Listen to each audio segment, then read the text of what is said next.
Hey guys, welcome back to TCG Bros. Today we're doing a quick deck profile over Noble Knights.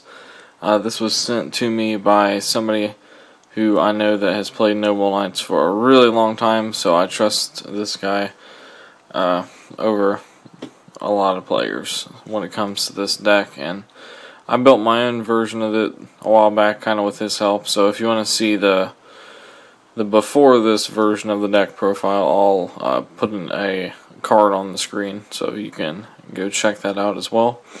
But anyway, his newest build looks something like this, and we're back on Dev Pro because I'm missing a few of the cards you need to build this, so we are just going through it like this.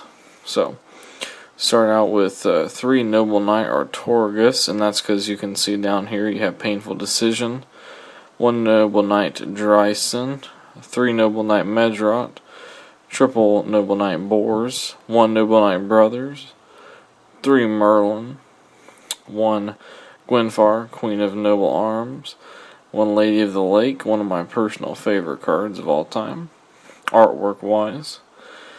The 2 Painful Decision, that gets these into the grave, kind of just like a setup for your Norden play. Sadly, from the last time we kind of profiled this, Norden got put down to 1, so that kind of hurt this build from its prior version, so it kind of needed some change after that. But 2 Instant Fusion, that's because we have 1 Norden and 1 Thousand Eyes Restrict now. 1 Rhoda, because it's still sadly at 1. 3 Carta Demise. This is something new that he kind of put in there, and it works because there's not a lot of stuff that's going to jam up your hand, and with Noble Knights you're putting pretty much everything down on the field. And if you'll notice, there's more spells than monsters, which typically is better for Carta Demise, because this is kind of what I do with Yosenju, even though it's a big difference in how the deck plays. It still seems to work pretty well.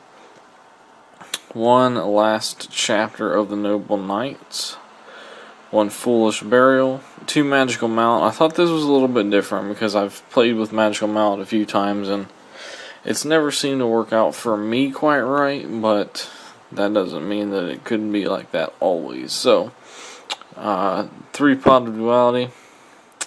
That's one of the ones I'm not too sure of for this build, but depending on how your plays go, that can help you out a lot, obviously. But 3 Kaiser Coliseum. I've noticed that my friend plays Kaiser Coliseum the majority of the time in this build, regardless of format. And it's a really good kind of like keystone for Noble Knights, I think, just because by having Kaiser, you force a lot of decks like Pepe and stuff like that, if assuming you come up against them, to have to waste resources to get rid of it in order to play at all. So unless they start out with something that can get that off the board, or with like a Twin Twister or something, they really can't advance themselves in the game, and it really hurts.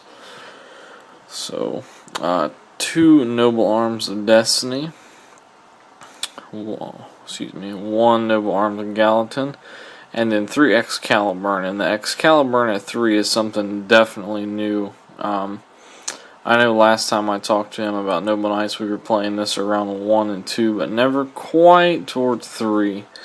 And one of the things you have to realize about the Xyz is you're using Carta Demise to draw a lot, and Pot you do as well, but you don't want to use Pot, obviously, if you have Excalibur in a play you can make. So sometimes when you're Carta Demising, if you hit Pot, sometimes you'll want to set it, that way you can like advance your plays still.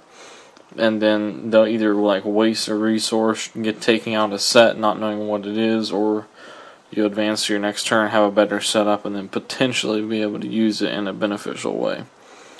So on to our extra deck. Ignore the side deck entirely, this is just stuff that's been in here forever.